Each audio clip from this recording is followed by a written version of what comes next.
बहुत समय पहले की बात है। एक घने जंगल के किनारे एक गधा रहता था जिसका नाम था धवलू। वह एक किसान के यहाँ काम करता था, लेकिन दिन भर काम करने के बाद भी उसे पेट भर खाना नहीं मिलता था। एक दिन थक हार कर वो जंगल की ओर चला गया, ये सोचते हुए कि वहाँ शायद उसे कुछ अच्छा खाने को मिल जाए।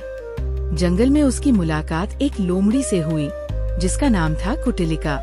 वह बहुत चालाक और धूर्त थी। धवलू ने उसे अपनी दुख भरी कहानी सुनाई तो कुटिलिका मुस्कुराई और बोली, तुम्हें मेरे साथ रहना चाहिए। यहाँ जंगल में बहुत सारे फल, सब्जियाँ और छोटे जानवर हैं। थोड़ा बहुत दिमाग लगाओ तो पेट कभी खाली नहीं रहता। धवलू को बात जम गई। वह कुटिलिका के साथ जंगल में रहने लगा। कुटिलिका उसे अक्सर सिखाती कि कैसे शेर से बचना है, कैसे सियार को चकमा देना है और कैसे चुपचाप बगीचे में घुसकर सब्जियां चुरानी है।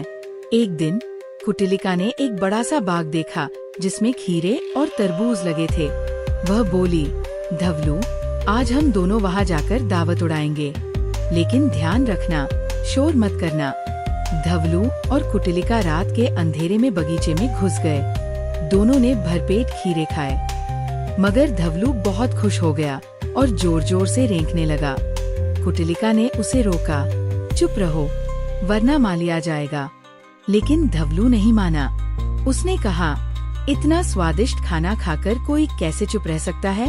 कुटिलिका ने समझाया, बुद्धिमान वही है जो समय पर बोलना और समय पर चुप रहना जानता है। लेकिन धवलू पर असर नहीं हुआ। आखिरकार माली जाग गया। उसने डंडा लेकर दौड़ लगाई। कुटिलिका तो फुर्ती से भाग गई, लेकिन धवलू पकड़ा गया। माली ने उसे खूब मारा और भगा दिया। धवलू लहूलुहान हालत में जंगल लौटा।